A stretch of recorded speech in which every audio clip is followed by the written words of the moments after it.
চামগুৰি গেন্ধালী বেবেজীৰ এঘৰত নিশা গৃহস্থ নথকাৰ সুযোগতে চোৰৰ দলে চলালে লুটপাত। অকল যে লুটপাত চলালে এনে নহয়, চোৰৰ দলে ৰান্ধি বাঢ়ি উদৰ পুৰাই এসাঁজ প্ৰীতিভোজো খাই গ'ল। গেন্ধালী বেবেজীৰ দীপ্তিমা ফুকন নামৰ মহিলাগৰাকীয়ে ঘৰত তলা মাৰি জীয়ৰীৰ ঘৰলৈ এৰাতি থকাকৈ যোৱাৰ সুযোগতে চোৰে নিশা অমলেট আৰু ভাত দাইল ৰান্ধি পেট ভৰাই এসাঁজ খাই প্ৰায় 12 লক্ষাধিক টকাৰ মূল্যৰ সোণৰ অলংকাৰ আৰু মূল্যৱান সামগ্ৰী লুটি নিলে। জানিব পৰা মতে চোৰৰ দলে ঘৰৰ পাকঘৰত ভাত ৰান্ধি খাই বৈ কিছু সময় বিচনাত জিৰণি লৈ আৰামত চুৰি কাৰ্য সংঘটিত কৰিলে। আনকি চোৰে চুৰি কৰি যোৱাৰ সময়ত মহিলাগৰাকীৰ ঘৰত সংস্থাপিত চিচি কেমেৰাৰ হাৰ্ড ডিস্ক খুলি লৈ যাবলৈ নাপাহৰিলে।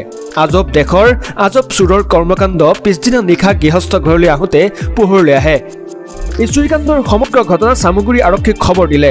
আৰক্ষীয়ে তৎপৰতাৰে অভিযান চলাই উক্ত চুৰিৰ লগত জড়িত থকাৰ সন্দেহত কৰণ হেণ্ডিক নামৰ এজন যুৱকক আটকো কৰিলে।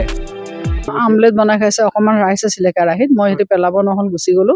সেই ৰাইচখিনিৰ লগত আমলেট বনাই পেলাই খাইছে তেওঁলোকে। তাৰপিছত টিভি, ডাঙৰ টিভি মোৰ 52 ইঞ্চ ডাঙৰ, সেইটো টিভিটো হাত দিছে, চুৰ হৈছে। কালি ৰাতি মই নাছিলোঁ, মই চেলাইন ল'বলৈ ডক্টৰৰ ওচৰত গ'লোঁ, ছোৱালী ঘৰত থাকিলোঁ। ৰাতি আগে পিছে মই এনেকৈ যাওঁ, থাকিলোঁ। তাৰপিছত ক'ব নোৱাৰোঁ চুৰ হৈছে বুলি।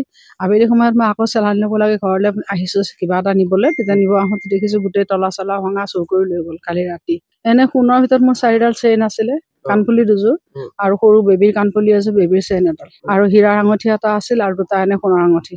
অলমষ্ট 4টা সোণৰ, কিন্তু এটা হীৰা আছিলে। সন্দেহ ওচৰৰ ল'ৰা এটা ইতিমধ্যে চুৰ হৈ আছে, বহুত চুৰ হৈছে। আগতে মানে সেই 3-4 মাহৰ আগত চুৰ কৰিছে, আকৌ এমাহ আগত চুৰ কৰিছিলে। আমাৰ নামঘৰৰ শৰাই আৰু তালযোৰ লৈ গ'ল। মই সেইখিনি মই দান কৰিলোঁ, মানে নামঘৰত শৰাইখন দান কৰিলোঁ। চুৰ কৰাৰ কাৰণে নামঘৰত নাই কাৰণে বেয়া লাগিল, মই দান কৰি দিলোঁ।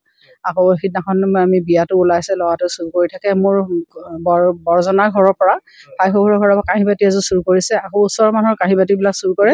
পুলিচে সেই ল'ৰাটোকে মই সন্দেহ কৰি দিছোঁ, নাম দিছোঁ, তাৰ নাম কৰণ হেণ্ডিক। চিচি কেমেৰাটো মানে পিছফালেদি আহি বাথৰুমেদি সোমাই পেলাই সি কেমেৰা চব লৈ গ'ল, চব কেমেৰা ভাঙি।